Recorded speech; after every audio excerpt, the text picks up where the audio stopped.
the most tremendous new musical experience you can have.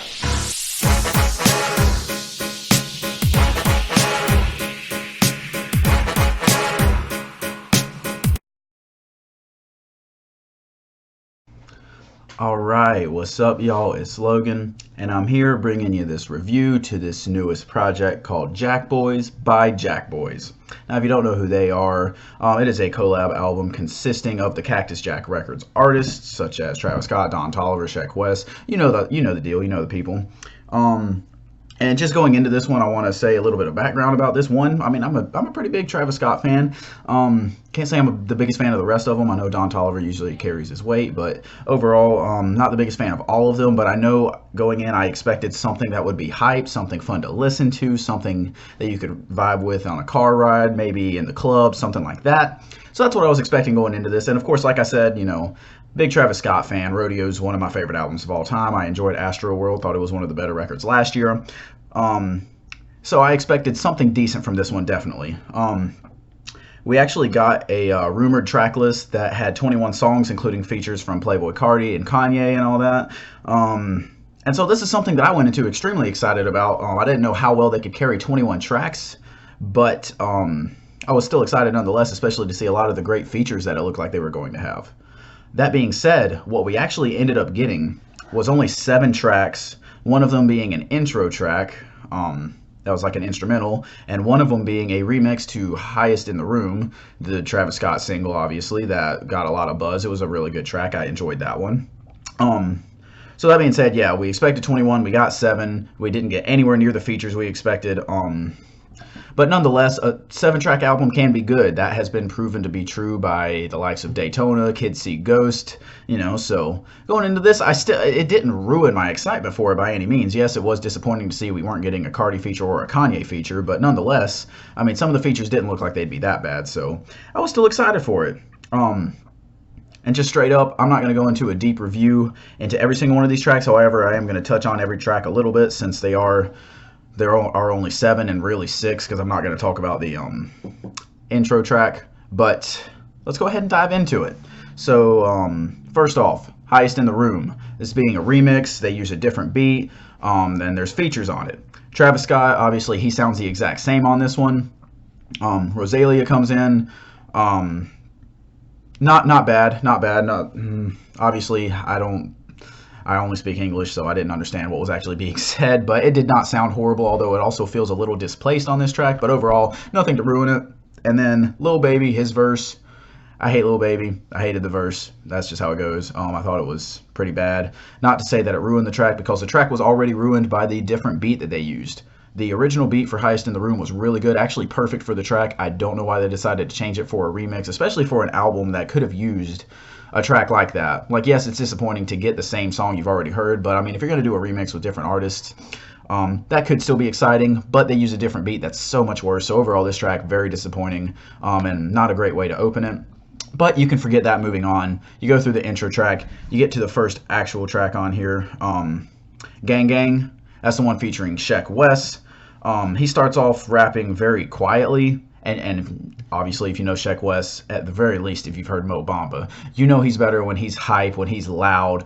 Not to say that his music's actually good, because it's actually really bad, but you know that he's way better whenever he's trying to just get you hype in the club. He's rapping very quietly. Obviously, he's not a lyrical artist by any means. No one on here is. Travis, of course, being the closest, because he does have some good lyrical content in his solo discography. But yeah, Sheck's bad on here. Travis sounds like he's phoning it in, much like he does on pretty much every track on this project. And then Don Toliver, of course, performs very well. Of course, he's only doing really the hook on this one, but he performs very well, and that's a consistent, you know, this first track shows you exactly what to expect for the rest of this project. Travis phones it in. The features are usually bad. Don Toliver performs well. Move on to the next track, Had Enough. Don Toliver, again, performs very well. His sound fits the sound of the track very well. Offset, he does okay. Again, kind of sounds like he's phoning it in. It's not his best verse by any means, but of course, him being my favorite Migos, I would expect more from him. I mean, he just does decent, you know, nothing crazy.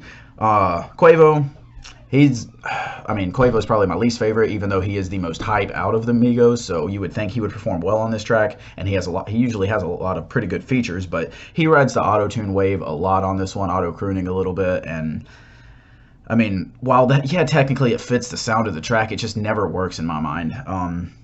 And so overall, like this track, like they all work well enough to make it an enjoyable track, one that you can probably listen to in a car, but overall, like it's not one that I'm adding to my playlist. Like, yes, I can't wait to get to that song. No, not at all. Moving on to Out West, this is the one with Travis and Young Thug. Young Thug starts off sounding pretty rough, which he does on a lot of tracks, obviously, and actually me being a huge Thugger fan. But once he gets more into his verse, he performs very well. Not his best work by any means, but still, you know, just your good old Thugger verse that you can expect whenever he's working with an artist like Travis, who they do have good chemistry together. Like I said, average for him, but still average for him is pretty good. And then for Travis, this is probably his best verse on the album. But overall, it's still just an average track, average verse by him, actually probably below average for him, especially when considering his previous work, such as what you would hear on his solo albums. So overall, good track. I probably do add this one to some playlists, listen to this one here and there, but again, it's nothing crazy. Next, What to Do. So I'm going to say this, and then I'm going to give a disclaimer about it. The chorus performed by Travis is very phoned in. It is very much like what you heard from Chopsticks, the Schoolboy Q track with Travis doing the chorus. You know, just very phoned in, very by the numbers, what you would expect. That being said, it does sound good. It is fun to hear. So a negative and a positive about that. Don Toliver's back on this one, and again, he performs very well. This is probably his worst verse on the album, but nonetheless, he is still very clearly the best artist on this track.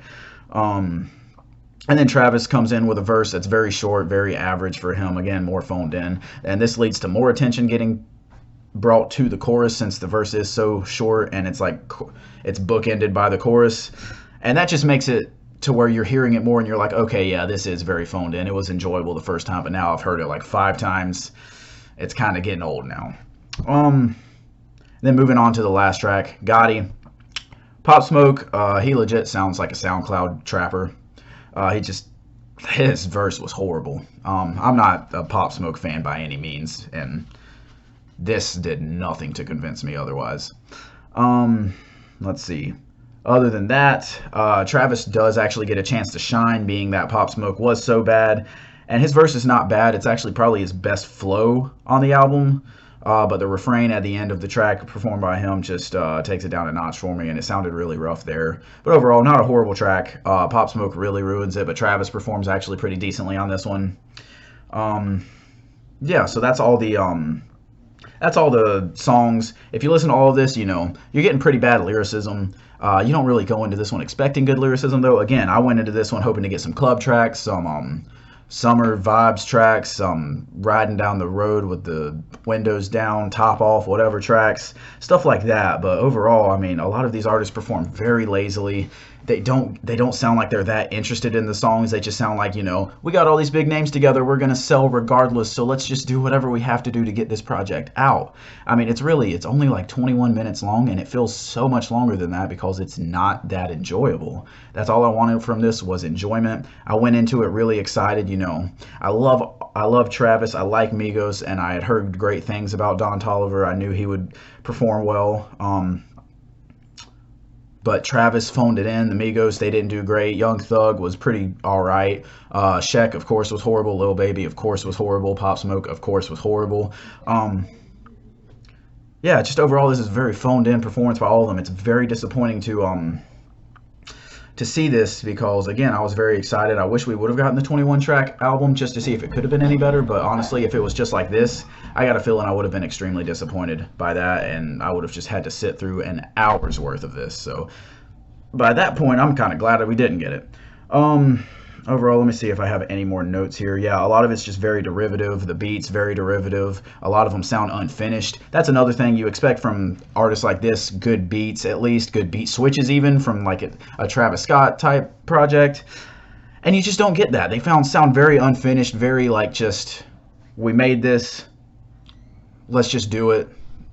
There's no more mixing we can do. There's no, like, they could have done so much more with these, or they could have just completely started over with the beat. The beats do not sound like they fit these artists. They do not sound finished. They sound like SoundCloud beats. That's what they sound like. They sound like someone who said, you know what, I would just do this on Mixcraft, on Fruity Loops, whatever. I would just put this in real quick and see what we come up with. No, this does not sound like $1 Million Travis Scott, Migos, any of them beats. So that's very disappointing. Overall, the biggest positive I have for this one is that it gives me so much more respect for other collab albums, such as Revenge of the Dreamers 3 that came out earlier in 2019. Even Beast Coast, which was a disappointing project that had very little cohesiveness. At least we had good artists that seemed like they were all trying individually. It just didn't work out in the whole of things. Of course, Revenge of the Dreamers actually being one of the better albums of the year. But that's all this does, is give me more respect for them, because this is so horrible. So overall, that's pretty much all I have to say about this one. I am going with a 3 out of 10 on this. Expect this later this week in my top 10 worst albums of 2019. I originally had this one higher, but the more I listen to it, the more it goes down for me. 3 out of 10 is where it stands, and that's where it's going to stay, because I do not plan on listening to this again outside of maybe Out West being on a playlist. That's all I have. I appreciate y'all watching this video. Hit the like button, comment, sub, hit the bell next to my name if you want notifications for when I drop videos. I appreciate y'all sticking with me through the week break I took after Christmas. I went on a vacation. I went to see my girlfriend in Philadelphia. So I just didn't have the time to record any videos. But I'm going to be hitting y'all with at least 4 videos this week. This one, my top 10 worst, top 10 best, and honorable mentions, and we'll see if anything else comes out. So expect a lot of stuff coming out this week. Again, appreciate y'all sticking with me, and hit me up with what y'all thought about this review, what y'all thought about this project, and if there's anything you want me to review coming up. I appreciate y'all watching, and I will see y'all next time.